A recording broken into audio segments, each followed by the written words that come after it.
नमस्कार साथियों, आशा करता हूँ सब अच्छे होंगे। यूपीपीसीएस प्रीलिम्स के लिए 14 मई के बस चंद लम्हे बचे हैं। अब वो लम्हा बचा है जो आपको नया नहीं पढ़ना है, जो आपने पढ़ा है मेहनत लगानी है उसे रोकने के लिए, क्योंकि उस 2 घंटे में तुम कितना रिकॉल रिमाइंड कर पाते हो किस टॉपिक के प्रति, वो तुम्हारी वहाँ पे एग्जाम होगा।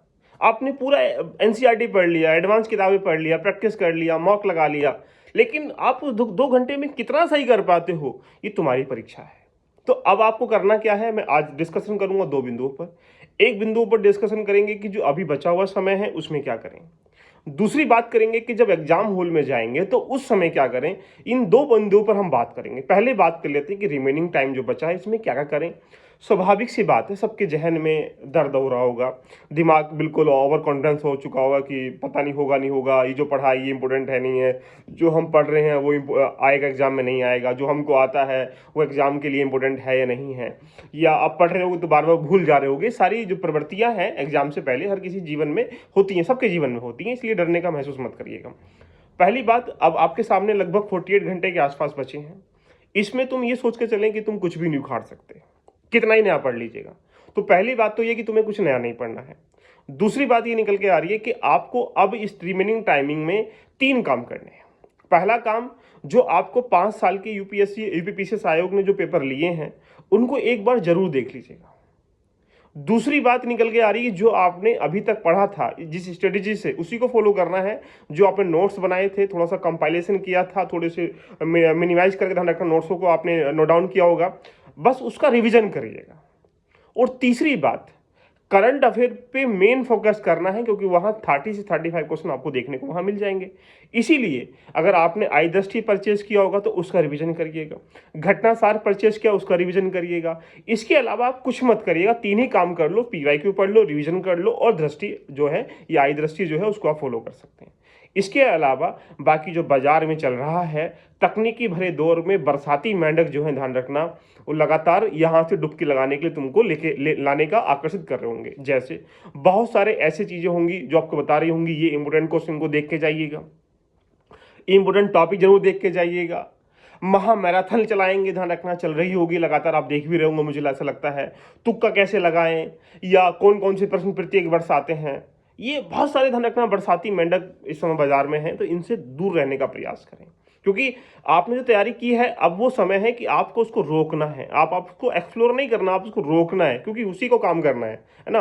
दूसरी बात, बहुत सारा डर आपके अंदर पैदा हो रहा होगा, प्रेशर भी आ रहा होगा कि सर इस हमारे सामने ये चुनौती आ रही है कि जो पढ़ रहे हो भूल जाते हैं या भूल रहे हैं। स्वाभाविक सी बात है, सब लोग भूल रहे हैं, एग्जाम है, छोटा मोटा एग्जाम नहीं है भाई, पीसीएस का एग्जाम है। इसीलिए ये सोच लीजिएगा, जो आपने पढ़ा है वो सबसे बेस्ट पढ़ा है। दूसरी बात, जो आपने पढ़ा है वही एग्जाम में आने वाला है। तीसरी बात, अगर एग्जाम पेपर टफ होगा तो सबके लिए टफ होगा। तो ये कुछ ऐसे दायरे बना लीजिएगा अपने प्रेशर को डील करने के लिए कि जो मैंने पढ़ा समझ लो वही आने वाला है। बिलीव करिएगा अपने ऊपर और अपने भगवान के ऊपर, जिसको तुम मानते हो।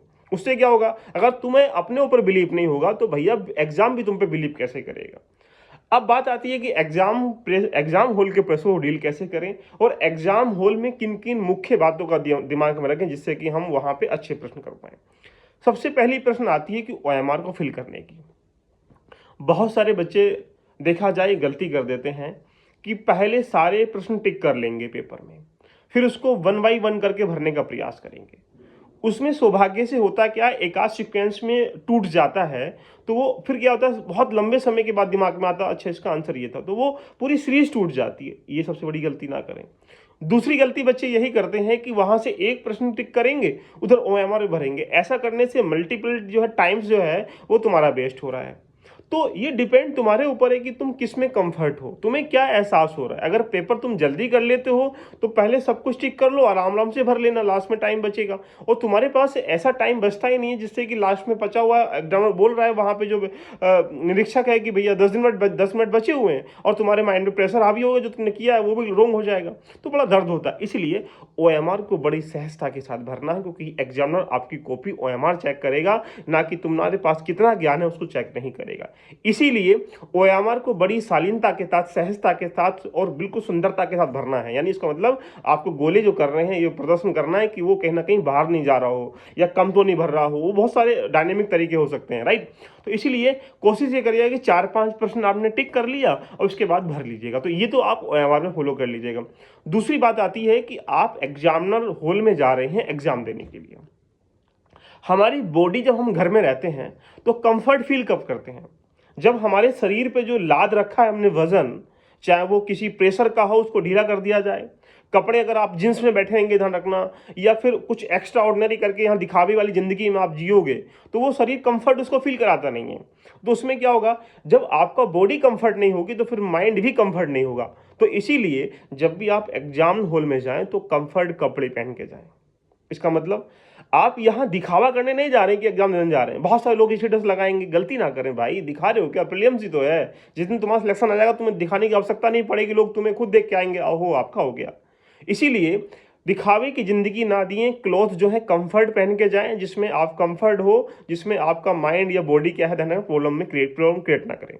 दूसरी बात, यहाँ से आपने आई कार्ड को रेडी कर लिया होगा, एडमिट कार्ड रेडी कर लिया होगा, प्रिंट आउट निकाल लिया होगा, पेन ले लीजिएगा, ब्लैक बॉल पेन ले लीजिएगा और पानी की बोतल भी ले लीजिएगा। ग्लूकोज डाल लीजिएगा, तुम्हें कंफर्ट हो से पीने में। ऐसा तो नहीं कभी तुम पीते नहीं और वहाँ डाल के ले जाओ तो वहाँ दिक्कत भी कर सकता है। तो इसीलिए ये बहुत सारी चीज़ें जो हैं कंफर्टेबल वाली ध्यान रखना। इनको क्लोथ है, एडमिट कार्ड है, आई कार्ड है, यहाँ पे फोटो वगैरह है या फिर पानी की बोतल है, ये सब चीज़ें करने का प्रयास करें। और सबसे बड़ी गलती ये कभी मत करना, जब आप एग्जाम सेंटर में जाएंगे तो वहाँ पे हम बड़े पढ़ाकू बनने का प्रयास करते हैं।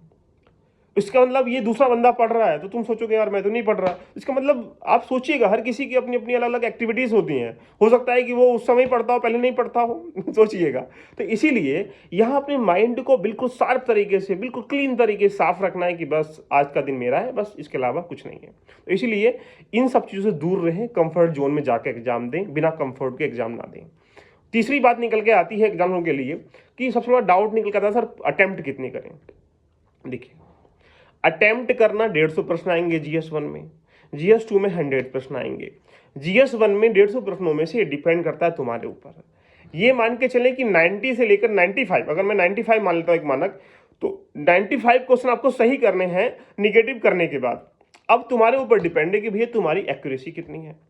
में कोई विद्यार्थी है वहां से 120 प्रश्न वो करता है, लेकिन उसकी एक्यूरेसी है इतनी कि उसकी नॉलेज इतनी बेस्ट है कि 120 में टिक करने के बाद उसके 90% क्वेश्चन सही हो जाते हैं। तो कितना हो गया? तो बोलेंगे सर 108 सही हो गया। उसके 12 गलत हुए तो वहां पे 1/3 4 नंबर काट दीजिए, 104 सही हो गया। इसका मतलब ये कह सकते हैं कि 104 क्वेश्चन उसके सही हो गए। दूसरा बंदा क्या बोल रहा है कि वहां पे उसके 130 टिक किए उसने, लेकिन उसकी एक्यूरेसी कितना है? 70% है और उसके 91 सही हो रहे हैं। तो बाकी जो बचेंगे यहाँ पे 30 और 9 कितना 39, तो वहां पे अगर काटेंगे 13 नंबर घुटा के तो 80 से भी नीचे आ रहा है। तो इसीलिए ये डिपेंड करता है कि तुम्हारी एक्यूरेसी कितनी है। इसीलिए पेपर में अगर कहा जाए तो लगभग 130-140 के बीच में प्रश्नों को टिक करके आना चाहिए, क्योंकि कोई भी विद्वान ऐसा नहीं बना कि एग्जाम हॉल में जाएगा और ऑन टाइम अगर मैं कहा जाए कि भैया वहां पे 95 टिक करेगा और घर चला आएगा कि मेरा सिलेक्शन हो जाएगा। ऐसा स्वाभाविक सी बात है, हो ही नहीं सकता कोई भी। इसलिए तुम्हें कम से कम 3 पैरामीटर से प्रश्न करना है। पहले वो प्रश्न करने हैं जो आपको 100% आते हैं, दूसरे वो प्रश्न टिक करने हैं जो आपको 50% में कहीं ना कहीं आपको डाउट हो रहा है, तीसरे वो प्रश्न करने हैं जो आपको लगता है कि हाँ मुझे एक तो कंफर्म पता है कि ये गलत है, बाकी 2-3 को चेक करना है इनमें से क्या होगा। तो यानी तुम्हें कुछ ऐसी टेक्निक का भी प्रयोग करना है जिसको एलिमिनेट टेक्निक कहते हैं। यूपीपीसीएस में मिलान के प्रश्न पूछता है तो कोशिश ये करिएगा कि 4 में से किसी एक का तुम्हें आता हो, उसके एक के माध्यम से सारे सही हो जाएंगे। तो कुछ ऐसी टेक्निक का प्रयोग आपको करना पड़ेगा। आप उसको सीख भी चुके होंगे, अगर नहीं सीखे हो तो अब सीखने का प्रयास ही बिल्कुल मत करना, क्योंकि इतनी कम समय में कुछ और सीखोगे जो तुमने दिमाग में इकट्ठा कर रखा वो चला जाएगा। इसलिए ध्यान रखिएगा कि यहाँ पर अटेम्प्ट का ध्यान रखें, 130-40 के राउंड करके आइएगा, ओएमआर को अच्छे से फिल करिएगा, कंफर्ट जोन में जाकर एग्जाम दीजिएगा। तीसरा वन, बहुत बड़ी गलती बच्चे ये करते हैं कि सेकंड पेपर को लाइटली लेते हैं कि हाँ सीसेट तो क्वालिफाई कर जाएंगे, क्या होता है, लेकिन वो रुलाता बहुत है बहुत सारे बच्चों को। इसीलिए GS1 देने के बाद जो टाइमिंग बीच में बचता है 11:30 से लेकर 2:30 के बीच में जो टाइमिंग होगा, उस टाइमिंग में अच्छे से कुछ खा लीजिएगा। दूसरी बात, जो आपने GS1 दिया है उसे चेक करने का बिल्कुल प्रयास मत करिएगा।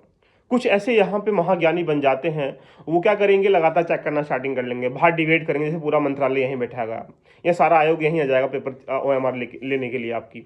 इसीलिए बिल्कुल भी आप पेपर को रख लीजिएगा अपनी बैग वगैरह में, जो भी आप लेके जाएंगे, और उसके बाद अच्छा सा खाइएगा, कोई 2-4 गाने सुन लीजिएगा, तुमने कुछ नोट्स बनाए CSAT वगैरह के उनको देख लीजिएगा। बाकी बीच में डिबेट मत करिएगा, उन लोगों से डिबेट मत करिएगा जो वहां पर ये डिबेट करेंगे पेपर टफ आया था, पेपर इजी आया था। भाई पीसेस का पेपर है, 30-40 क्वेश्चन इजी आएंगे हर बार, 30-40 क्वेश्चन जो है मॉडरेट आएंगे, बाकी क्वेश्चन टफ भी आएंगे। तो लोग हर बार यही कहते हैं कि इजी टू मॉडरेट था, इजी टू हार्ड था, या इजी टू टफ था, यही बोलेंगे, हर बार यही बोलते हैं। तो उनको भ्रमजाल में नहीं फंसना है। लेकिन ध्यान रखिएगा, जो रियल स्टूडेंट होता है वो वहां डिबेट करता ही नहीं है, वो तुम्हें दिखाई देगा नहीं भीड़ में, वो भीड़ का हिस्सा बनता भी नहीं है। इसलिए तुम्हें रियल स्टूडेंट की तरह ध्यान रखना है, रियल स्टूडेंट की तरह एग्जाम देना है, क्योंकि तुम भी तो एक रियल स्टूडेंट हो। इसीलिए बीच में डिबेट नहीं करिएगा, इलिमिनेट करने का प्रयास करिएगा। तो मैं आपसे यही बोल रहा हूं कि अब एग्जाम के लिए चंद लम्हे बचे हैं। एग्जाम हॉल के प्रेशर को डील करने के लिए एक ही रास्ता है कि आप इन सबका सिनेरियो बनाइएगा। और दूसरी बात, आपको 2 दिन भी नींद नहीं आती है, कोई टेंशन का विषय नहीं, आप मरेंगे नहीं। इसलिए बिल्कुल घबराहट पैदा मत करिएगा, पढ़ते रहिएगा। 2 दिन लगातार भी पढ़ लेंगे, कम से कम वहाँ 2-4 क्वेश्चन फंस भी जाएंगे तो आपके लिए बेनिफिट होगा। कब ये सोचो कि हम तो शाम को 6 बजे सो जाएंगे, सुबह को 4 बजे उठना है, ये सब तांडव करने की बिल्कुल रिक्वायरमेंट नहीं है। एग्जाम देकर आराम से सोना, कोई दिक्कत नहीं आएगी, ठीक है। शरीर है 21 दिन तक सब कुछ झेल लेता है। तो इसीलिए मैं आपसे ओपनली बोल रहा हूं कि आप इस समय बरसाती मेंढकों से दूर रहें। लास्ट में अब वर्तमान में जो टाइमिंग बचा है, करंट अफेयर को रिवीजन कर लीजिएगा, जो आपने नोट्स बनाया उसको रिवीजन कर लीजिएगा, और PY को जरूर देख लीजिएगा। और इधर जो एग्जाम हॉल के प्रेशर को डील करने के लिए बिल्कुल कंफर्ट होकर जाइएगा। डर आपको लग रहा है तो आप योद्धा हैं, डर लगेगा, सिंपल सी बात है। और युद्ध में जा रहे हैं तो युद्ध में जीतने के लिए तुम्हारे पास अस्त्र शस्त्र लेके जा रहे हो ना, तो भाई उनको चलाने का प्रयास करना है। कहीं ऐसा तो नहीं कि युद्ध में तुम पहुंच जाओ, तुमने अस्त्र शस्त्र की तैयारी पूरी कर रखी थी लेकिन उस समय तैयारी नहीं हो रही युद्ध में। तो भाई ये सब चीजें आपको, आप इंसान है, नॉर्मली बात है, दिमाग कहीं ना कहीं निगेटिव हार्मोन्स की तरफ कन्वर्ट हो ही जाएगा। लेकिन तुम्हें इतना भी नहीं करना है कि तुम अपने आप को कमजोर कर डालो। बहुत सारे बच्चों के मैसेज आ रहे हैं, सर हम बीमार पड़ रहे हैं। अरे भाई सिंपल सी बात है, लेकिन तुम समाज को क्या दिखाओगे? 1 साल 2 साल 3 साल बाद तुमसे पूछेगा भैया क्या रहा, तुम ये नहीं कह सकते ना बीमार पड़ गया था, तो लोग कहेंगे बहाना था ये। तो इस बहाने को, इन सबको दूर रखते हुए आपको एग्जाम देना है। तो ठीक है, एंजॉय करें इस यात्रा का, बहुत अच्छी यात्रा है। बिल्कुल भी निगेटिव माहौल से दूर रहें, निगेटिव लोगों से दूर रहें, निगेटिव क्रियाओं से दूर रहें। बस आपने जो पढ़ा है उसे बिलीव करके एग्जाम देने जाइएगा, आप डेफिनेटली सफल हो जाएंगे। All the best, love you all, bye bye, take care.